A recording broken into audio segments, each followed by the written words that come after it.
Hello. So now we've got the shoulders, a bit of extra loopage around the elbow. The knee process would be very similar to what you did with the shoulders, really.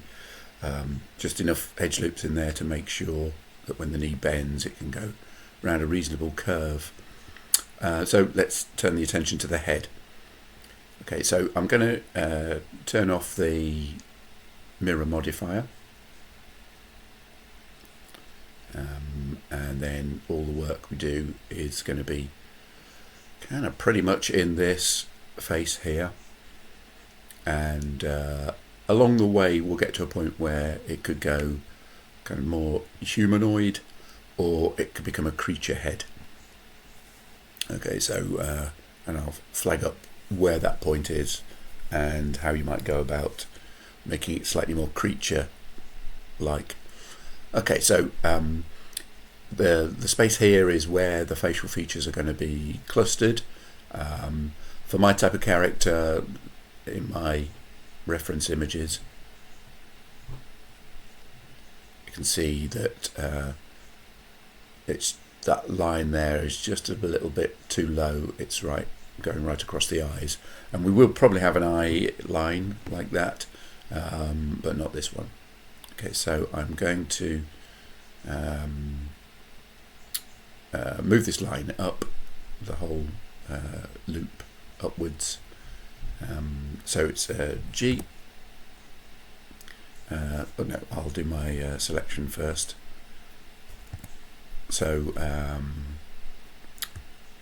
on the show off down here, you can see that I'm going for the Alt key and click, and instead of looking round, because I've got such a low poly model, and this is kind of the benefit of this whole process, I can see that I've got 4 edges selected, and I know that that's how many edges should be in that loop.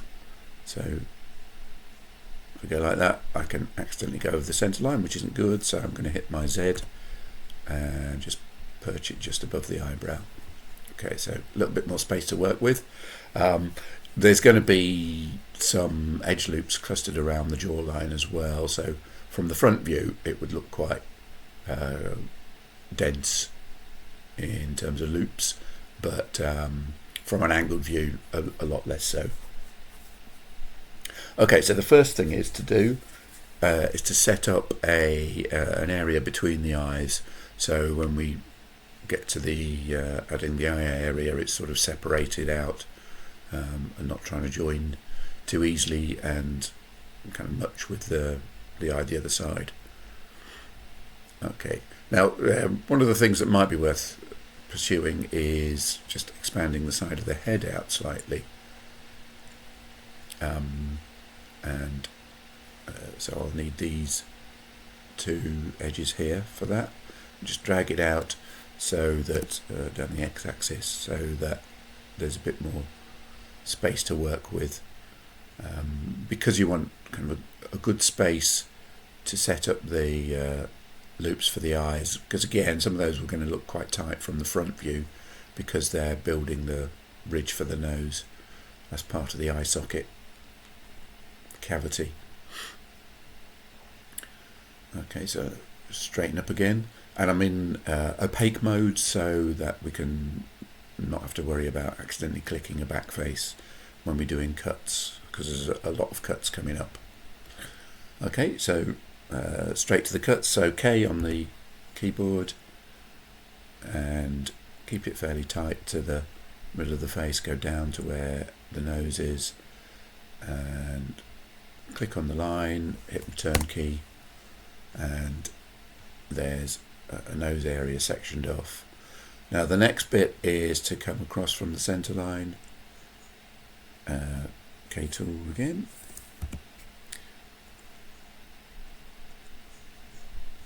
and section off a bit of space for the eye in here, and mouth and nose or snout tip here.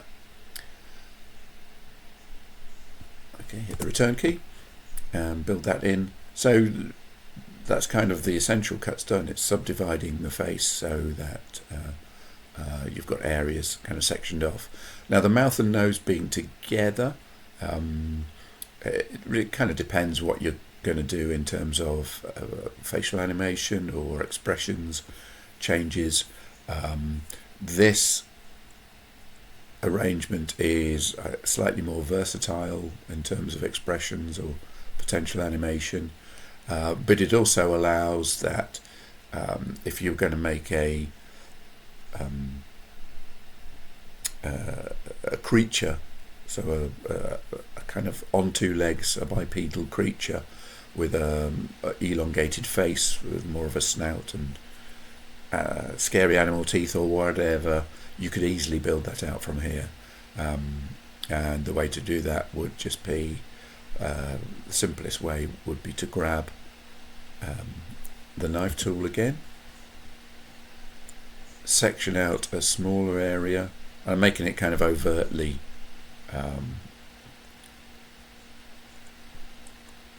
small, overtly distinct from the edge point. And to there. And that would give you these polys there that you could just grab and pull.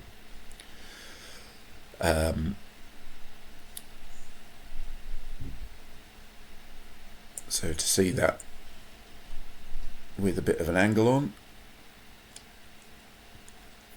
okay, so go to face mode, shift, add that one to the selection, G, and send it down the Y axis and just pull. Okay, and then in terms of your creature eye, they may be a much smaller thing and maybe more to the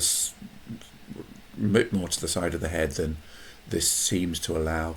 But then once you've started adding the sophistication and all the edge looping to provide an eye socket, you'll find that it's easy to kind of reshape it somewhat, and you probably want to reduce the size of the top of the head. From this point then you would go to your loop tool and then add loops in this way to give you enough detailed space to carve out and create a good shape. And you've got a bit of leeway here to do a specific thing with the nose itself. So there's kind of a good way to go. Just a little bit of adjustment of this. An area for the eye could be much smaller than this. Bring the top of the head down and make the snout as kind of long or otherwise as you see fit. You can't scale this because it's on the center line unless you reset the scaling point to the center line, which isn't straightforward, I have to say, but it's no big thing to grab this edge and scale it, and then that edge and scale it to make the snout bigger or smaller as you wish. As long as you don't do any scaling on the centre line at all, then you've still got plenty of leeway. Okay, and let's just check, see what happened there. Yeah, nothing too vigorous there. So I'm going to undo these last few steps so it goes back to being kind of better suited for the human. Although, to be fair, this arrangement here could easily just continue and be the human. Okay, but I want to transfer to thinking about the eye now. So the eye is going to be start off in the centre of this spot and then move to where the drawing represents it, and then the rest of the face can be kind of constructed around that. Because of the cross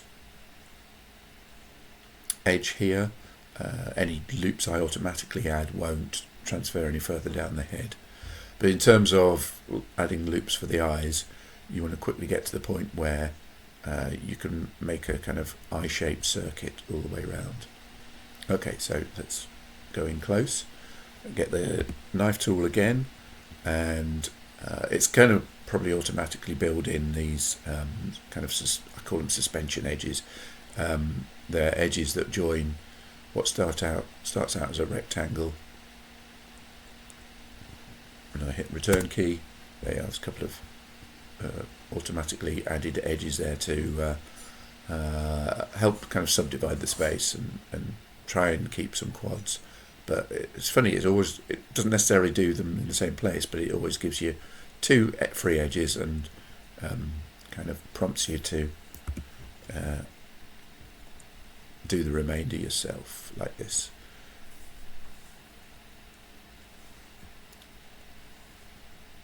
Click down where you see a vertex. When it goes kind of live over an existing vertex, kind of just aim for those where you can, and right click to snap off to be able to start another, and when you've done the last one, hit the return key.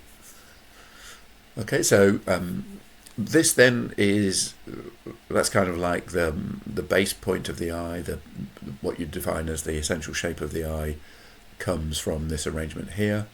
And every time now, if I went for the add a loop tool, see it's ready to add sufficient loop detail around. Now this will allow me, if I can put multiple of these in, then I can kind of sync the socket and make it smooth, but of course it's there's not enough kind of radial edges going out from the eye to the edge of the eye socket. So these are what I need to build in next. Okay, so actually this is not a bad place to start. So let's click that one there. Now when you add these by hand, if you click and drag, you can slide the edge you've just created along. So the loop you've just created, that is. So you do one here.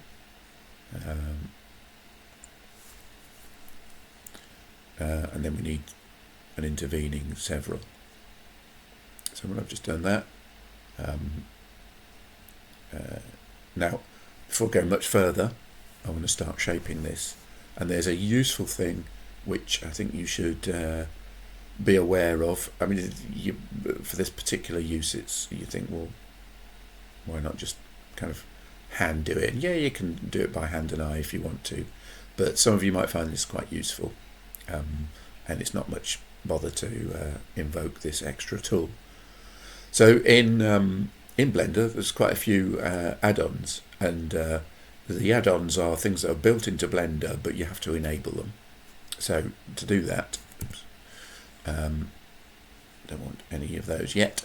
To do that, you go to Edit, Preferences, and then search for Loop. And there's these mesh loop tools. I'll just use this one of the loop tools for the moment and introduce other ones later as and when necessary. You'll get the result like this, only the difference is there won't be a tick there. So tick this box and then that means it's enabled. Okay, so it's simple as that, and once it's enabled you have this new menu here which is called Edit. Now Edit isn't it's not a very good name for the Loop Tools menu. Should have called it Loop Tools. So we have the one we're after here is Circle.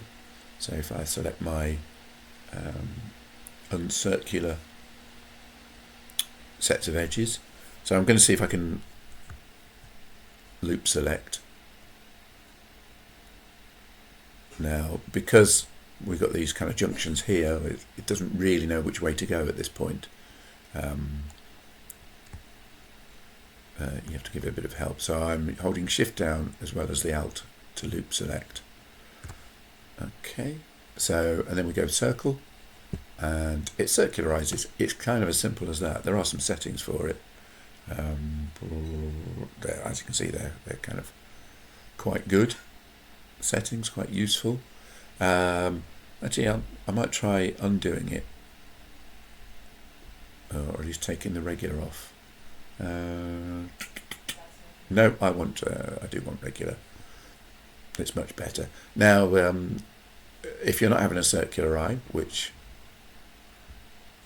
you don't always want a circular eye, then quite simply get you the scale menu and just ellipse it down.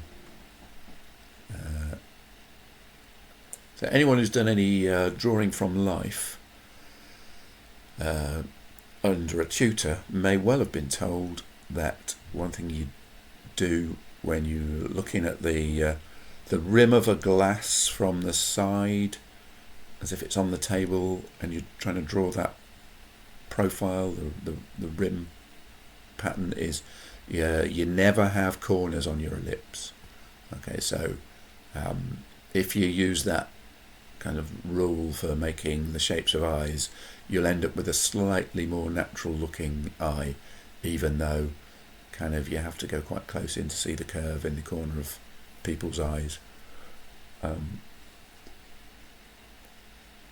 So using the automated tools makes the job much easier than having to use your hand and eye. But if you're okay doing it by hand and eye, you go ahead. I can see bits in this where I think, we could probably do with another loop in between. So I'm thinking these loops here, that's that one kind of halfway between, that one halfway between, almost like I could do with two there rather than one. So if that would be the case, then let's go to, I'm just going to go back to the selection cursor. So finger on the Alt, and then we'll do this one as well. So add Shift down as well. And if I bevel these, then they'll split and just give me, I don't know what this menu does. It's like you've got to click down first.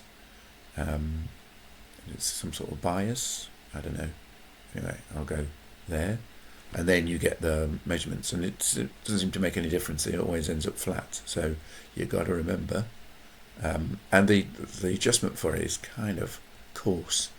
So 0.003, so that's 3 millimeters.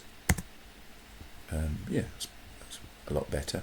I mean, the scaling on this is a little bit out of whack. I'm doing a slightly short character, 1.6 meters, and that's not necessarily the most, I don't know, effective tool for that sort of scale. Doesn't seem unreasonable that you could want to make something that's only 1.6 meters tall and give it a high lot of detail, but we have a limited scale to set the width. You'll see here also you can do multiple segments as well, so you could expand it a bit. One downside of it is they're completely even over here, so let's see if I can ring select around the edge here. Okay, so that would be Control and Alt. Yeah, Control and Alt. Okay, so there is this thing called space, which I'm going to try out, which I've sort of seen recommended.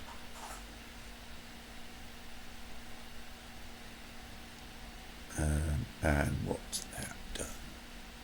I think it probably can't do much because they're kind of pinned at both ends.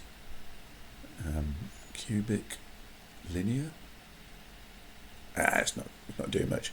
I'm told that that's supposed to be quite a good way of evening out sections of. No. Anyway, worth a try. Okay, so I'll find something else that will work on for a later point. So there's an decent shape. You might say you want a few more, in which case do the few more, like there maybe, or just even out. It's kind of quicker in some cases to go by hand. So if I select that one, shift add that one, and that one, and now scale them, and they should scale around a central point. And I think I'll probably want to do the vertical scale more than the horizontal one. Yeah, that's a lot better. So once you've got this profile around here, okay, every successive edge loop, I mean, the closer it gets, the more eye-shaped it's going to be, which is kind of what you want. So if you're going to do the lid line, then ring select around here, bevel, using the fiddly bevel tool again, like this. Back to that one, edge mode,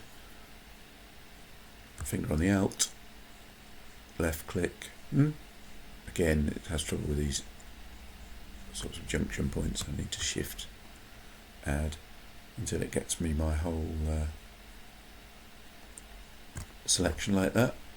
And bevel tool again, so edge, bevel edges, drag a thing, and then sort out. So how wide is an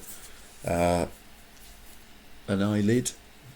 Probably about 2 mils, and because it's a bit cartoony, we're going to go 3 mils, so it's 0.003. Bit big. Okay, now unfortunately you can't use the clicker, the arrow, to go down. It's got to be a number. But this is kind of exactly why being aware of your scale means you can you can be quite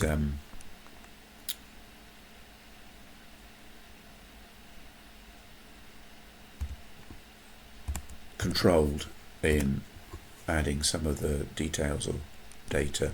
Now if that's still a bit big, you can select one or other of the loops and scale them. That would be a suitable way to go.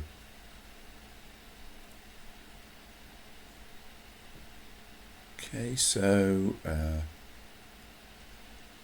I'll leave that for the moment, but it works well as a kind of demonstration of coarse detail that you kind of need at first. Now, to add the next loop, I'm going to need loop, cut and slide. Okay, so if I go click and drag, I want to drag this quite close to the existing eyeball. Then I want to deselect by dragging, so I'm going to use Control to deselect, and then I want to scale these ones up, kind of slide scale them. No, just scale them up. So if I do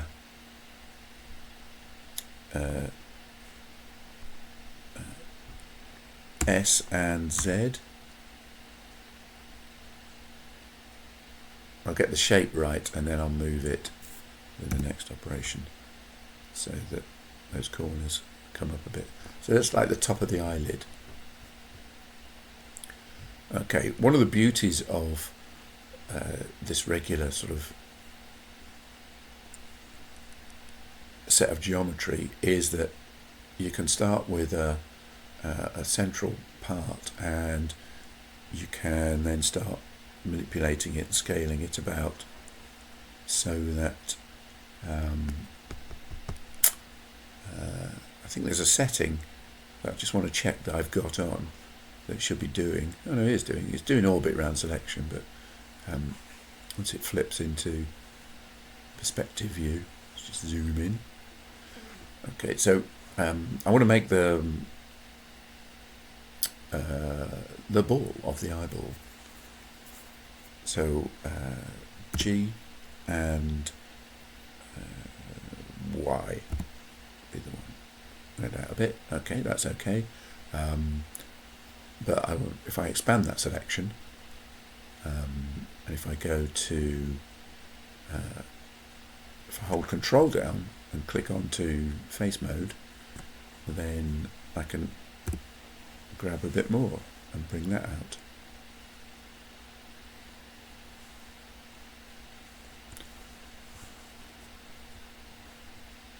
Okay, so the next expansion I do will be kind of a bit of a mix, and it might not work very well. Anyway, let's give it a go.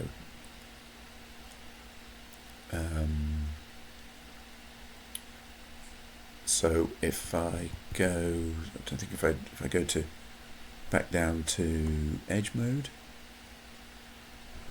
no. So yeah, I'm in the territory now of select more or less. Okay, and then drag that out a bit too, and down the y-axis.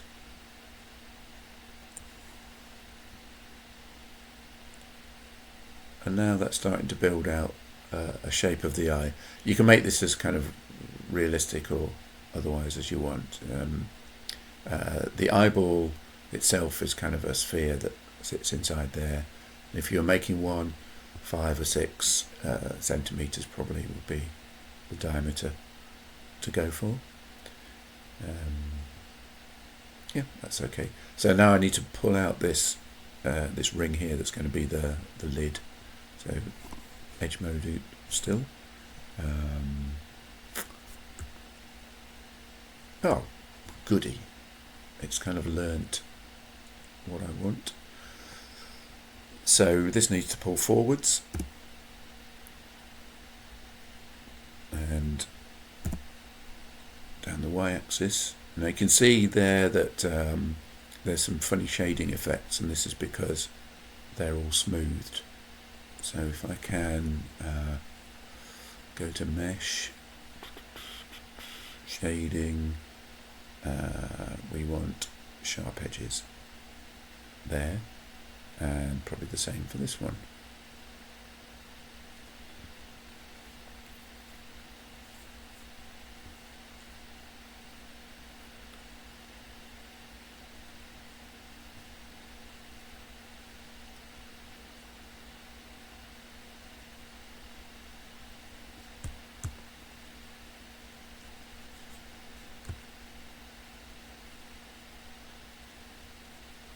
Oops, undo that. So I'm just going to try and ring, loop select these. Oh, they did go. It's just a little bit hidden.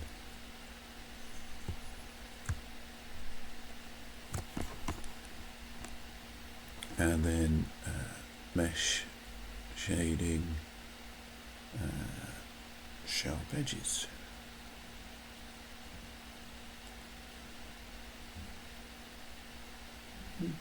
Not made much difference, I must say. I think I'm going to just affect the scale of that outer edge.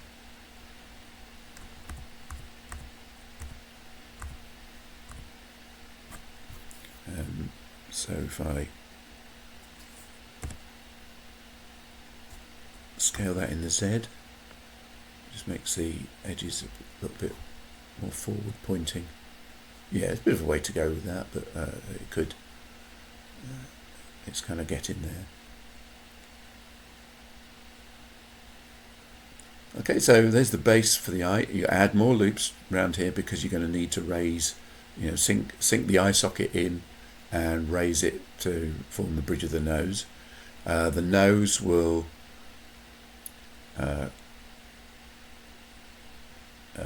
come out better probably is if you cut another loop around the inside.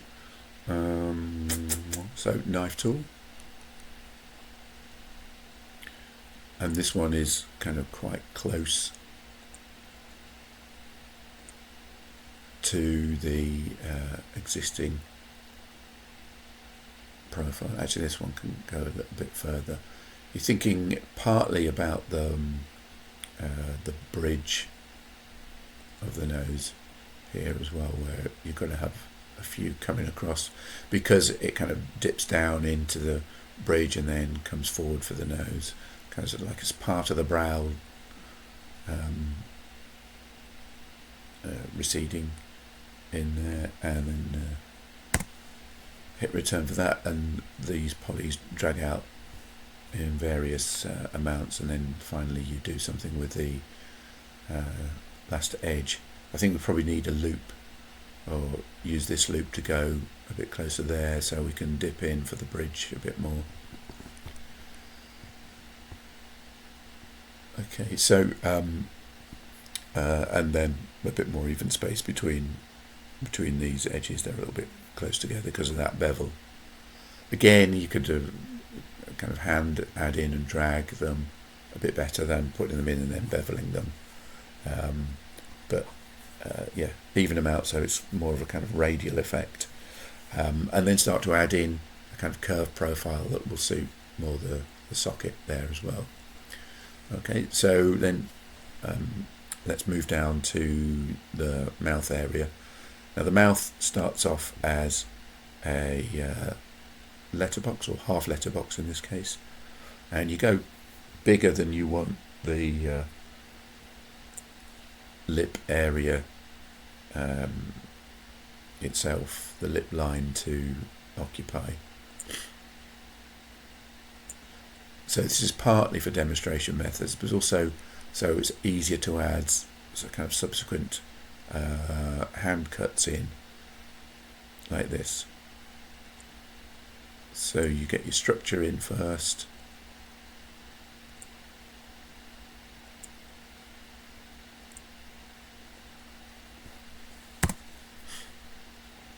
and then from that point you can more easily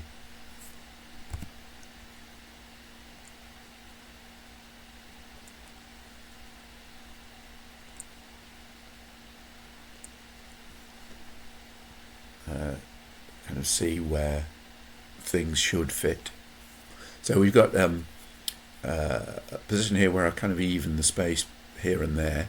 In reality, it's not like that. Let's go.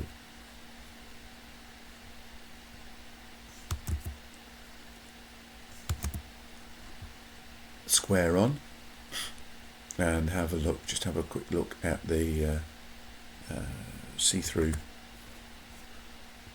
So mouth is a little bit low. It still needs to be bigger because there's structure to consider building in before we start to do the finer work. And also you have don't forget your side profile. So some of this is going to kind of end up being pushed back, and of course this area here is going to be cheek, jawline, ultimately. So yeah, I'm well aware of the fact that apart from the eyeball, it's been working on a flat surface.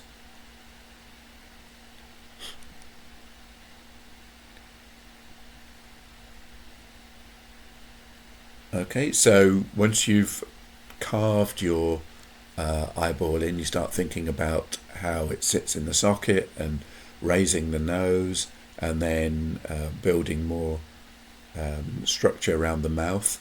There's going to be a line that comes out from the corner of the nose. Some people, some artists I've noticed, do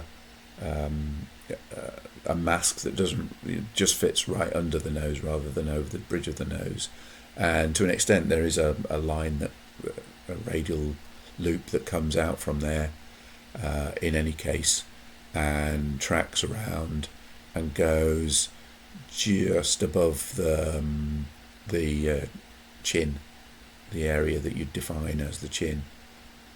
So that would be like this.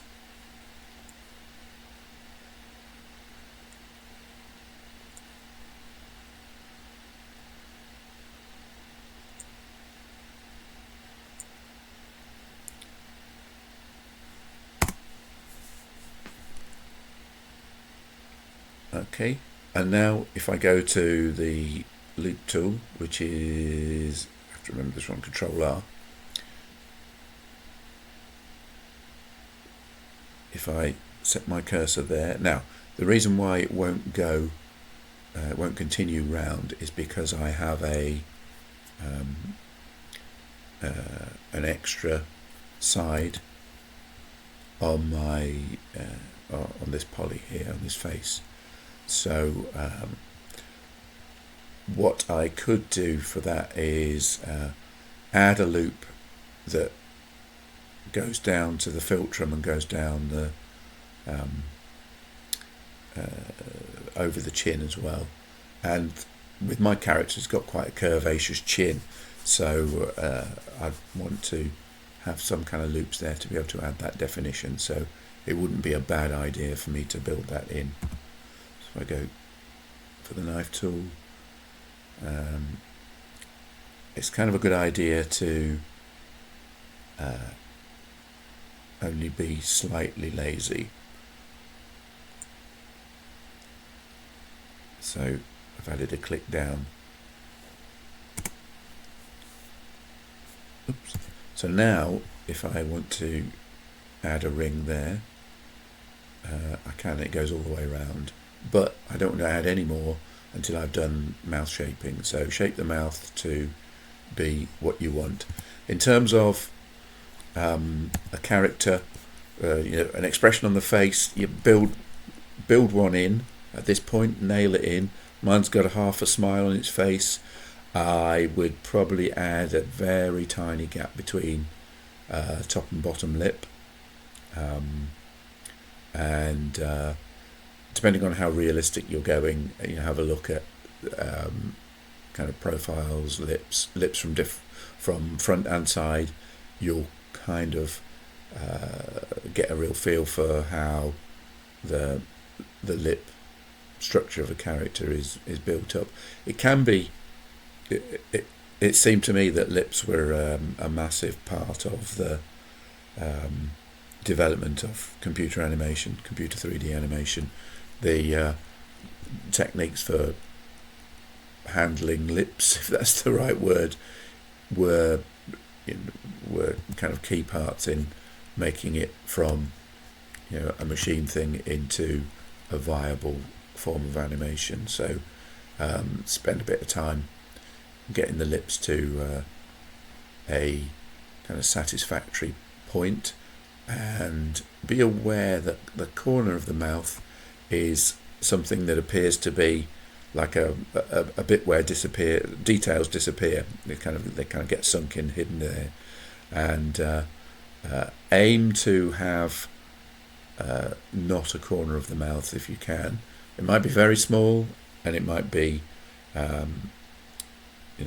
made out of a right angle, so like another edge that splits along here for the lips is not a bad idea, but don't make them just like a wound. Put some effort into the corner of the mouth as well. It will sort of pay off. Okay, when I say effort, I mean kind of thought and planning, and have that as a part of scrutiny. In the corner of the mouth, is the top lip or the bottom lip more prominent or more forward? Which one? Either? None? Are they equal? So think about it and look at it from the side as well. Okay, that's it there. So the structure for the nose, if I go back to opaque view and just have an angled look.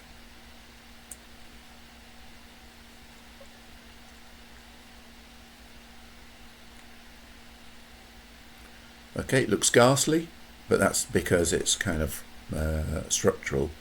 So I've got a line going down out from the nose, round and the top of the chin. I've also got a line coming from down from the nose, over and then down to there. And this is one of those lines that would just scoot all the way down the body pretty uselessly at this point. I want to be able to do, later on I want to be able to do some kind of preparation work for the collar, and this arrangement here would not I'd want to move it around a bit. And given that the collar is non-symmetrical, I'd want to do something different on the other side eventually.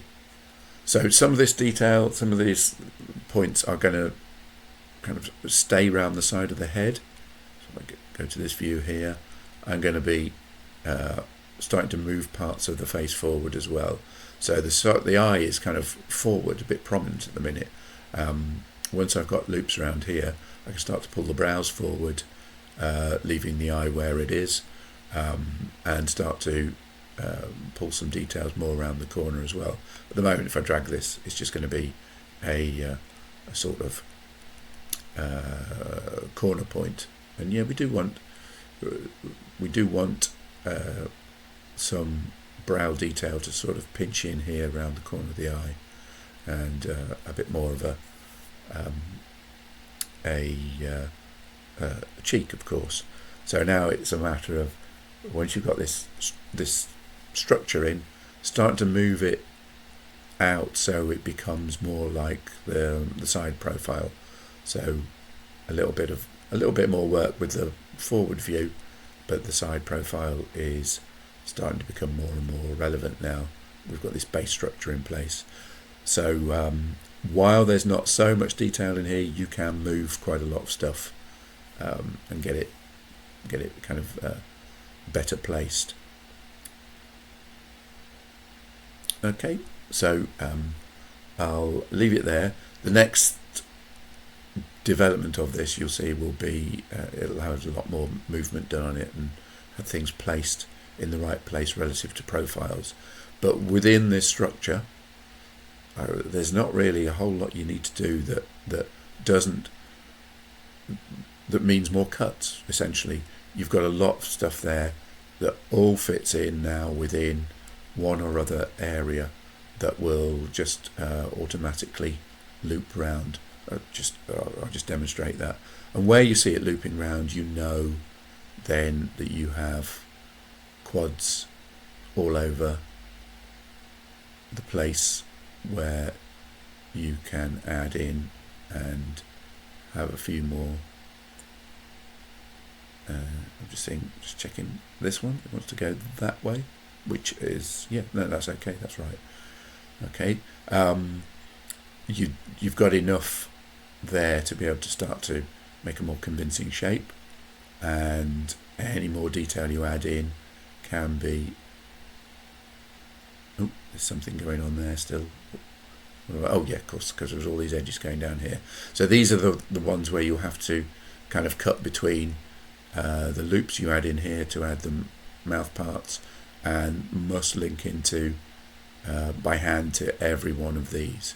And again, maybe moving these verts around so they're more evenly spaced will help with that, rather than leaving them where the bevel put them. Okay, so these are the only cuts you need to do to keep this edge flow going between this area and that area. Okay, and to have these edges kind of focus in on the mouth part is kind of the same as with the eye, that it's a kind of key part, and whether or not you're going to move them, you'll find it's easier to actually set an expression for the character, even if it's never going to kind of move during the animation, that you've got time to do. Okay, so I'll leave this one there, and then the next piece will have this kind of placed all right for the side view. So the only cuts left to do, I think, are between this area and that area. Everything else is all just automatic loops. If, instead of going ahead with the eye area straight away, I'd added the cross loops and let them flow all the way down the structure, it would have been it would have worked out that I wouldn't need to do these cuts. But you'll find actually that once you do these cuts, that you've fully got a sense of how it all adds up and works together. So yeah, you'll probably want another cut, at least one cut or loop that goes across here as well. But once you've joined these together, then that will loop flow across automatically, and you'll need a certain amount of detail to get any curvature on the nose as well. So this may be, I suppose, more a few more cuts, because the loop won't want to go kind of crossways over the nose. It will want to continue straight down like that. So you'll need to do arrange an area on the tip of the nose, a bit like you did for the shoulder, actually, so it can be made curved. Okay, that's all for now. Thank you.